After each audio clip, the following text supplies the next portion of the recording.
आखिर क्यों हनुमान जी का नाम श्री राम के भक्तों की सूची में नहीं था? क्या प्रभु श्री राम हनुमान जी को अपना भक्त नहीं मानते? एक बार नारद मुनि भगवान श्री राम के द्वार पर पहुंचे। वहां उन्होंने देखा कि द्वार पर हनुमान जी पहरा दे रहे थे। नारद जी जब अंदर जाने लगे तो हनुमान जी ने उन्हें रोकते हुए पूछा, मुनिवर कहां जा रहे हैं?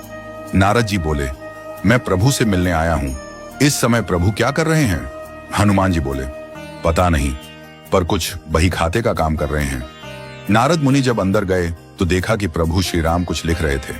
नारद जी ने पूछा, प्रभु आप बही खाते का काम क्यों कर रहे हैं? यह काम किसी मुनीम को दे दीजिए। श्री राम ने कहा, नहीं नारद, यह मेरा काम है, इसलिए मुझे ही करना पड़ता है। मैं यह कार्य किसी और को नहीं सौंप सकता। नारद जी ने उत्सुकतावश पूछा, प्रभु ऐसा क्या कार्य है? इस बही खाते में आप क्या लिख रहे हैं? श्री राम बोले, तुम क्या करोगे जानकर? जाने दो। नारद जी आग्रह करते हुए बोले, नहीं प्रभु, अब तो आप बता ही दीजिए कि इस बही खाते में क्या लिखते हैं।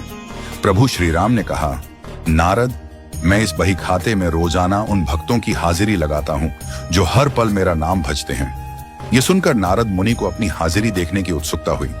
उन्होंने पूछा, प्रभु क्या मेरा नाम भी इस सूची में है?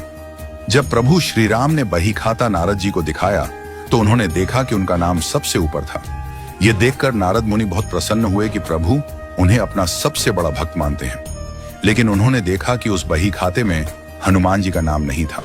नारद जी सोच में पड़ गए और बोले, हनुमान जी तो प्रभु के सबसे बड़े भक्त हैं, फिर उनका नाम इसमें क्यों नहीं है? क्या प्रभु उनका नाम लिखना भूल गए? नारद मुनि हनुमान जी के पास गए और बोले, हनुमान जी, प्रभु श्री राम के बही खाते में सारे भक्तों के नाम हैं, लेकिन आपका नाम कहीं नहीं है, जबकि आप भी तो हर पल प्रभु श्री राम का नाम जपते हैं।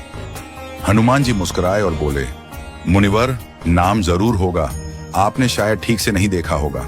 नारद जी बोले, नहीं हनुमान, मैंने बहुत ध्यान से देखा था, लेकिन आपका नाम कहीं नहीं था। हनुमान जी बोले, अच्छा कोई बात नहीं, शायद प्रभु ने मुझे इस लायक नहीं समझा होगा कि मेरा नाम उसमें लिखा जाए। लेकिन नारद जी, प्रभु एक अलग दैनंदिनी डायरी भी रखते हैं जिसमें वे नित्य कुछ न कुछ लिखते हैं। फिर नारद मुनि दोबारा प्रभु श्री राम के पास गए और बोले, प्रभु मैंने सुना है कि आप एक और दैनंदिनी भी रखते हैं, उसमें आप क्या लिखते हैं?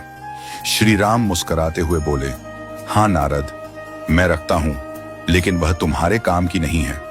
नारद जी ने आग्रह करते हुए कहा, नहीं प्रभु, मुझे वह भी देखने की इच्छा है। प्रभु श्री राम मुस्कुराए और बोले, मुनिवर, मैं इस दैनंदिनी में उन भक्तों के नाम लिखता हूं जिनको मैं नित्य भजता हूं। नारद जी ने जैसे ही वह दैनंदिनी खोली तो उसमें सबसे ऊपर हनुमान जी का नाम लिखा था।